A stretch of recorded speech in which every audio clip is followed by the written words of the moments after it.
Hello and welcome. Well, the Mandelson affairs continue to dominate the headlines. Is it any surprise? The committee, chaired by Emily Thornberry, has been eliciting some very interesting answers.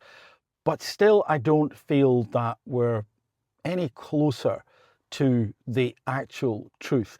Perhaps because the truth is multifactorial. We're getting little bits and pieces from different people. That doesn't mean to say they're lying, but I come back to there's something culturally amiss here, amongst other things. So we hear that Keir Starmer, he made the final decision. Morgan McSweeney says he knew what I knew, and maybe other things as well, but he made the final decision. And that he was the one who ultimately will have made the decision, not being persuaded or kind of doing what somebody else wanted him to do. Yes, the Prime Minister takes the decision, yes. Okay. Is that any big revelation? I don't think so. Not at all. So I don't think that's real news. We also, of course, heard from Ollie Robbins, who said that, the file with the traffic light system on it, that was the DV document, he didn't see, but he did get a verbal briefing from Ian Collard. It says here, a civil servant who ran the security team within the department. He was asked if he could attend next week to the Foreign Affairs Committee meeting, the one chaired by Emily Thornberry. But the committee's chair said the department made the decision to decline the request, and Collard will only be giving evidence in writing. Maybe that's because official secrets, which I would totally understand. Sensitive stuff. But he will write, and that will be fascinating.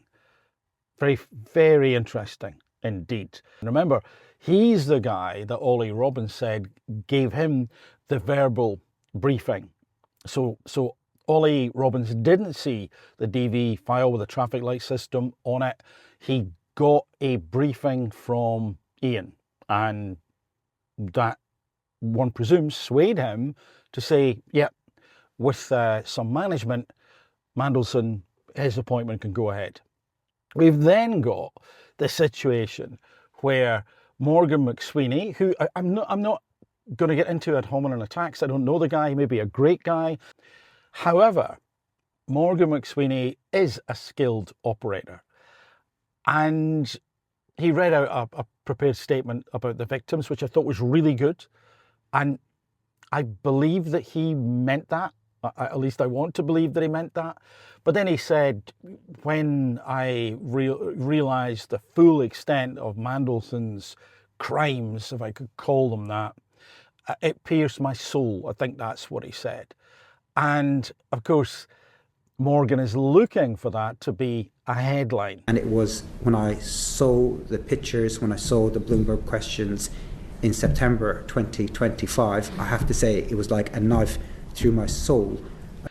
Then we have the interesting situation where, of course, Keir isn't going to be investigated for sleaze. Of course, he won the vote. That was a foregone conclusion. However, I think it is of note to just have a listen to this guy, James Walker, talking on the Daily Express podcast, because according to him, if you thought that Keir Starmer was leaving anytime soon, well, just dismiss that from your mind and forget you ever thought it. Officials inside Number 10 have told me, this is several people, that they are being asked if they would quit their jobs. Basically, it's a bit of a boring thing. If you work in Number 10, you're technically a civil servant. They're being asked, would they quit their jobs to work on Keir Starmer's leadership campaign, should he be challenged? What? So the intention among Keir Starmer's top team is not to accept their lot and move on and let a new administration in to take the country in a new direction. It's to fight to keep Starmer in place. They are not planning to roll over. Keir Starmer is not going to roll over. He's going to fight a leadership challenge. Even with the writing on the wall, Starmer is going to stay and fight to be leader of the Labour Party and to be Prime Minister, even if everyone else in the Cabinet resigns. Yeah, Keir Starmer is that deluded. Wow. He seems to think that he could win not only the party membership, but keep the trust of the country until the next general election. That's a bit shocking. Or is it? I talked recently about Keir being delusional. I just can't believe that he's not the chosen one, that we're not really hanging on to his every word. Well, we are, but in disbelief, that we don't feel we need him at all in that job. So if that's true, if he's really digging in, then heaven help us. Goodness knows what will happen next. And so I guess it is, as it has been for quite some time, really down to the Labour Party, those people of influence in this party. Where do you want to take your party? And in doing so, where do you want to take your country? But please note, as I and a few others have said before, you have to ask yourself, Hans, are we the bad guys? And also you've got to ask yourself, how much damage have you done so far? You've no doubt done good in there, but it's drowned out. Absolutely drowned out.